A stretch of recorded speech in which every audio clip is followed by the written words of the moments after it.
Give me stars that were on Fast Times, that were in Fast Times at Ridgemont High, that people, just, there were so many undercover stars or folks that later became, rattle them off. What do you got? The non-obvious stars. Yeah. Well, clearly you got to start. I'm not talking Spicoli. I'm not talking Spicoli. No, and I'm not giving you Sean Penn. I'm going to give you Eric Stoltz. I'm going to give you Nicholas Coppola before he was Nicolas Cage. Okay, and let's clarify. These guys were both stoner buddies of Spicoli's who rolled out of that van in a cloud of smoke. No? Right. All right. I'm going to give you Forrest Whitaker, obviously. Yeah. Jefferson. You got to go with Forrest Whitaker. Yeah. I'm going to give you the professor, who was a real star, but I mean, I can't think of his name. Yeah, that guy. Oh man. And Mr. Vargas. He was Mr. Vargas. Well, Mr. Vargas is a whole different guy. I mean, Mr. Vargas doing the Vargas was the science teacher. Oh, you're talking about Mr. Hand. Mr. Hand. Yeah. I don't know his name. And then, Judge Reinhold, obviously never Judge be heard Reinhold, again. Little Beverly Hills. Of course, a Phoebe Cates coming of age, so to speak. You know what I mean? A Jason Lee and the baseball dugout. Obviously, she's going to be somebody's baby tonight. I mean, Phoebe Cates, that was really it for her. I mean, she flamed out, but, tribute to her, she's still. Well, Kevin Kline said, look, you're not doing that again. I mean, look what happened when you got out of the pool. So, so I think I like what we did there with Fast Times. You know what? I mean, not to segue, but I will. Pretty fast times in the energy market today. Things are looking pretty dire. I like what you did there. Trump got on the Twitter machine and things were off to the races. Any of it makes sense? It makes sense just because it's such a headline-driven market, and it's the pessimism is obviously maxed out there. The supply dynamics are daunting. We talk about storage. We spent a show talking about probably bored people to tears. But I think when you think about what's going on in the oil space and you look at where that was a linchpin for markets, think about where we were 3 weeks ago on that Sunday when you learned that Saudis decided not only are we not going to cut a deal, but we're going to pump away. And that was really what took the market into this deluge. And it was something that I think also brought in the credit fears. And I think that's, again, back to why I think oil is so important right now. And why, if they can begin to put some floor under prices, we'll deal with the rubble. I think there's certainly businesses that are going to leave us. Yeah, I mean, it's sort of like the Dave Edmunds song, Crawling from the Wreckage, if you recall. And I think that's sort of what we started doing today. I appreciate that. But I'll throw this at you because why not? In terms of stocks, I think what you're seeing is in terms of Chevron versus ExxonMobil, for example. I mean, Chevron's basically gone up, I want to say almost 50% from trough to current levels now, whereas ExxonMobil's might have gone up 30%. I mean, I only bring that up to illustrate maybe one company is actually better than the other, and that would be CVX. The other thing I think you have to mention is the fact that, President Trump, he was pretty clear that he wanted lower energy prices for a long time, and then he got them. And now, well, wait a second, now we want high.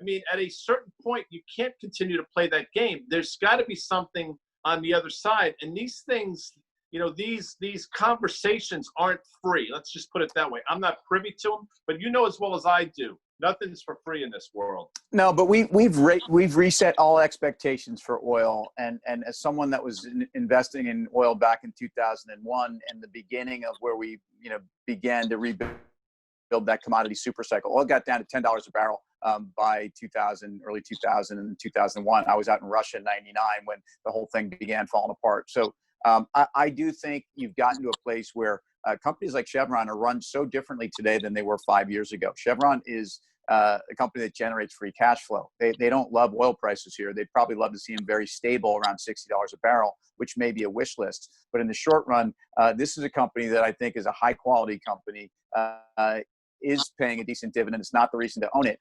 It's not terribly cheap, frankly, based upon an earnings multiple. But of the two, in a would you rather situation, I'd take Chevron over Exxon. Yeah, I agree. I mean, neither one of them are particularly cheap in this, but it's hard to say what's cheap and what's not in this environment. But I guess my point, and this is not, you're holding something up. You can't see this, but it's Throwback Thursday, right? So this is a picture of the Fast Money team. I'm guessing this is 7 or 8 years ago with Regis. Nice. You're looking pretty happy to be there. Regis, yeah. And of course, Melissa Lee, who we miss, who will be back soon. This one I got. I don't know if you can't see this, but it's us in Vegas, and you're getting ready to snuggle up next to Elvis, and those were some good times. Outside the fountains, I remember that. It was. I love the way you say, "I'm going to hold up this picture." You can't see it. I mean, if I can't see it, what makes you think people watching us can see it? I don't know. It's all good. Sorry. But I like to try. I wanted to bring some props today. You know, like yesterday I brought a tennis racket. The day before I had a bat. I mean, I got it. I'll work on the props tomorrow.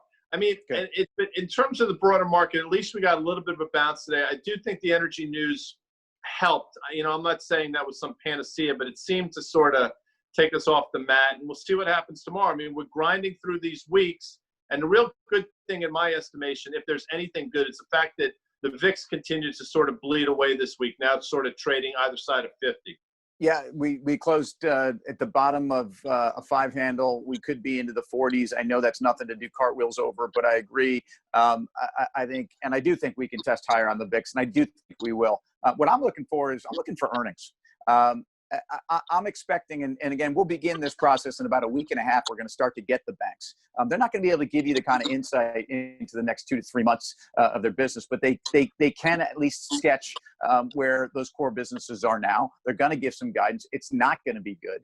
But as we've seen, this is a market that has already kitchen sinked almost every piece of news. A jobless claims number at 6+ million is unheard of. And so I'm watching companies coming forward and actually giving us a little bit of bottom-up information into their business. I think that the markets are going to continue to be extremely volatile, but I think of the disease faction, unless we leg very differently, I think we're probably a week away from kind of peak numbers, and this doesn't begin to sketch the pain and the suffering and how that will continue. But I do think in terms of the country pricing in this horrendous virus, that's where we're going to be. So a lot of expectations for earnings, and we've both been to a lot of concerts, and you always go to a concert with certain expectations. So there've been some great concerts I've seen, but what's the biggest expectation and the most disappointing concert you've seen? I know what mine is. Go first. Van Morrison. I went to see Van Morrison. Why did you expect a lot from Van? I want to say late 80s at like whatever the Felt Forum or whatever that was at the Garden. I was so fired up to see him, and he sucked. I mean, it was beyond awful. You did that to you did that to yourself, man. Look, I love Van the man, but I don't think of Van as the guy that's going to be up there giving me the charismatic show of his lifetime. I'm going to throw at you, and this is going to upset some people, especially in the Northeast. You know, Tommy used to work on the docks, but Bon Jovi didn't give me what I needed when I saw him at Jazz Fest a few years ago. And maybe it was the environment, but I felt like he was mailing it in. I was really excited to see him. I hadn't seen him before. He was headlining, if you can believe that. So Jovi let me down. You didn't ask this, but the other side of that coin, in a similar vein of kind of hair metal and whatnot, I saw Def Leppard a year ago at the Garden. I'd never seen them in their heyday. They were actually the feature band. Journey warmed up for them, and we know that Journey's actually a parody band for Journey at this point. But the Leopard was just destroyed it up there. I mean, that's a rock and roll band. I know you're going to have problems with this, but I mean, Joe Elliott was just Def Leppard, man. Listen, I will say that, the ability of that drummer is ridiculous, number one. But the thought of listening to Def Leppard play the same 3 songs for 2.5 hours doesn't do it for me. But this did do it for me. Me too, I'm looking Guy. forward to tomorrow, my man. I'll see you then.